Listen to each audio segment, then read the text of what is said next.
Hi, my name's Heather Smart, and I am responding to discussion post 1.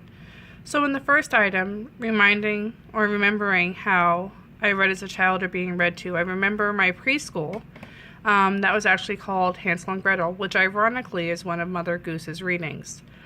I remember not necessarily the teachers reading to me, but seeing the pictures, much in a way you would see a librarian or a volunteer reading books to children in a library today, and then just showing the pictures. I remember being really interested in that.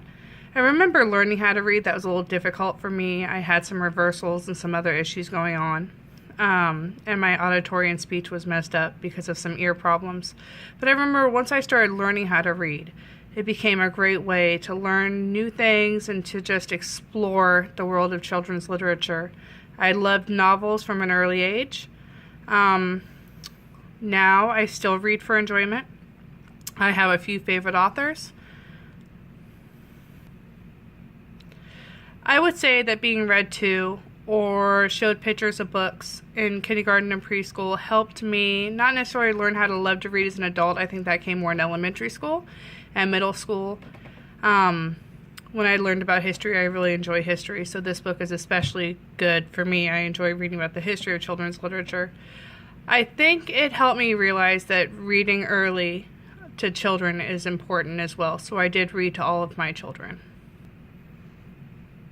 And that brings me to the second part about reading out loud to children. So I think it's important because it invites creativity and imagination, but I also think it helps them with word realization and learning how to read themselves. Just rote memorization. If you read a book over and over again, not only does it get them excited, it wants to get them to see it for themselves.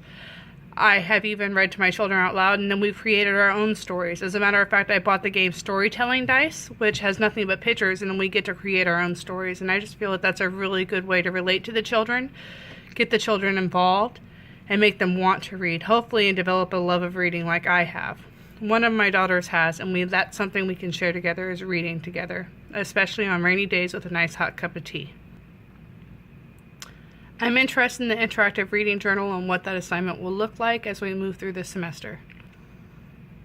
While reading the book, Children's Origin of Literature, I found it interesting how the chronological progression of children's literature went from just fairy tales and fables and traditional stories that were shared from adults to children, and then how commercial books were commercialized, but came from that genre, like Aesop's Fables.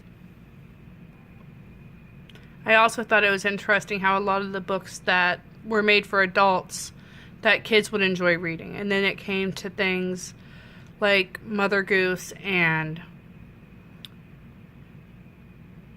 The History of Little Goody Two-Shoes, written by John Newbery in 1765. I did learn from that book, The Origin of Children's Literature, that book was written in 1765 and is one of John Newbery's most accredited works, or children's works rather, of literature. And then we move into more of the traditional stories with moralistic value or moral fiber, teaching lessons and manners and just good old-fashioned things that we don't necessarily teach today, or books are more fiction rather than nonfiction. Once again comes up Aesop's Fables and Pinocchio, which talks about lying, or Robin Hood, which talks about taking from the rich to help the poor, although stealing is not promoted in this book. It definitely talks about being generous with others and appreciating what you have.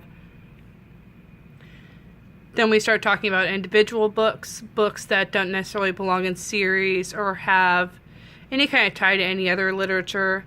I know The Cat in the Hat, and a few other books like that where it's just fun reads for children with a lot of pictures to keep them engaged. It's an individual book. Also, when I read Millions of Cats, which is the first time I read that book, I don't recall that book, but I thought it was interesting how it told a story, but not about a moral or a value. It was just a cute little story with illustrations for kids. And although the illustrations were not very colorful or captivating, I just thought it was a really good story. Which brings us up to the 1900s to 1950s with the widespread use of storybooks, picture storybooks for children.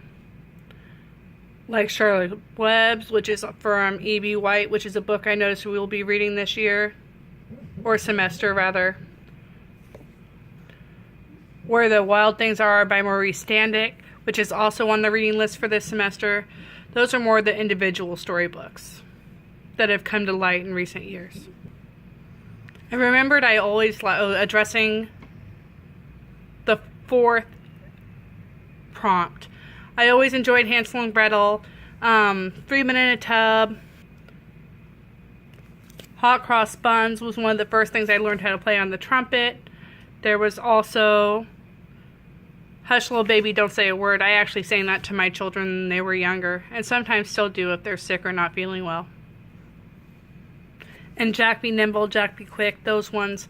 I think they're important in the development of children's literature because they're fun little things, easy things to read. They're short. They could hold a child, especially a young child's attention span for quite a long time, considering it's only 3 or 4 minutes to read most of them, which helps keeps kids engaged, and it changes the subject rather quickly, but they're just fun to listen to, the rhyming words and the lightheartedness of it all. I think hearing those things, even as songs, which like I said, Hush Little Baby is, helps a child with the rote memorization that I was talking about earlier, to where they remember the song, but as they read it in a book, it helps with word familiarization, sight words, pronunciation, everything from the sounds of vowels to the phonics. I think it helps with a lot of it because they can sing-song it to themselves as they're reading with their finger, and it could help them learn how to read or become stronger readers. I do have a library card, and I have picked up a majority of the books that we will be reading this semester. There were a few I don't have that I have on hold from other libraries.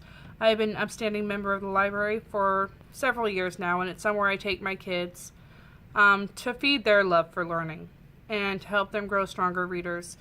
I remember a teacher told me once that if you could read, you could accomplish anything. So I just try and promote the reading in that too. So I am prepared for the course.